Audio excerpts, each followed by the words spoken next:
last question here, question 4, from my main man Danilo. Thank you, sir, for all of your contributions to the arena and Twitter, et cetera, et cetera.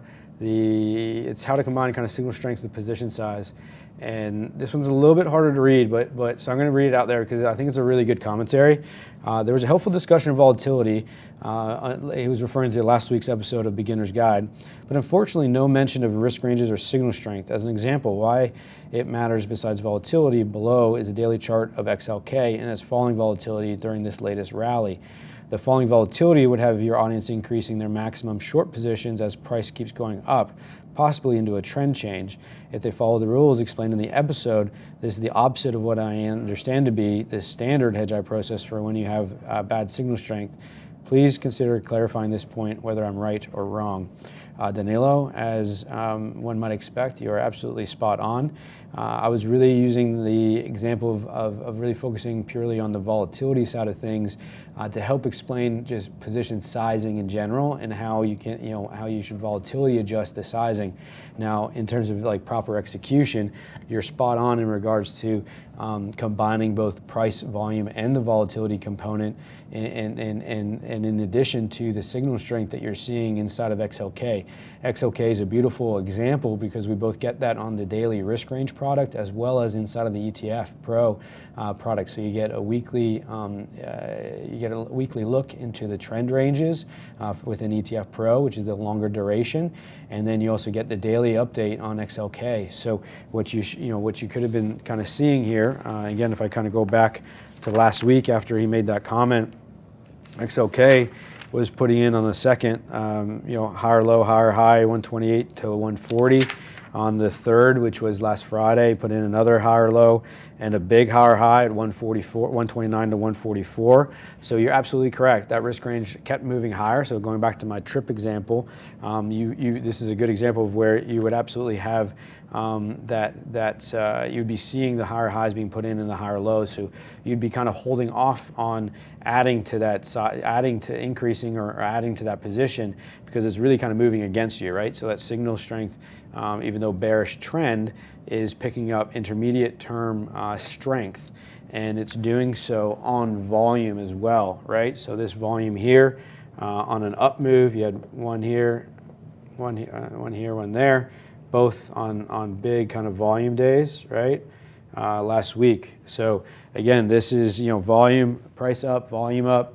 Now coming in here, volatility kind of spiked higher, but so that's going against you a little bit, or not the perfect example of like super good signal strength where you want decreasing volatility, increasing in price on greater than average volume.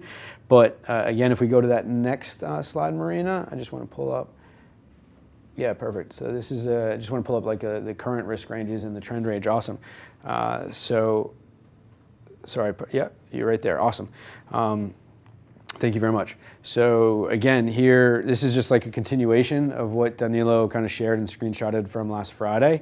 Really what I want to highlight here is this was the trend range from, this was the trend range, this one is, that's the trend.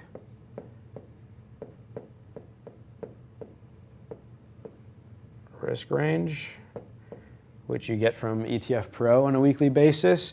And then this is the immediate term trade duration of the risk range. So this is your daily risk range product. It's listed in there.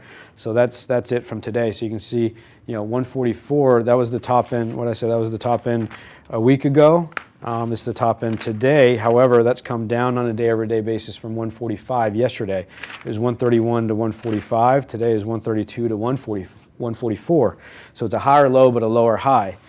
So that's that can be the lower high can be an indication of basically breakdown in that signal, especially as you but you'd be kind of waiting. You're absolutely correct. You combine those signals and you'd be kind of waiting to get exposure to XLK to really get to the top end of the risk range. Now again, the top end of the risk range was lower down on this pricing standpoint, but as I mentioned, especially at the end of January, early February, you got this up move here on volume, right? So really important indication. Now conversely, you've got this, the down move here is coming on a little bit of weaker volume. I'd say it's relatively average volume, like right in here. But volatility really hasn't spiked. So Keith hasn't hit the button on XLK. It is still a core position size, a core short, I should say, but it's not one that he's going back to the wood at quite yet. At least not that he's signaled in RTAs, right? So I think this is a good example where you've got some down moves on a little bit below average volume. I wouldn't really read too much into this because this is generally kind of average volume in here.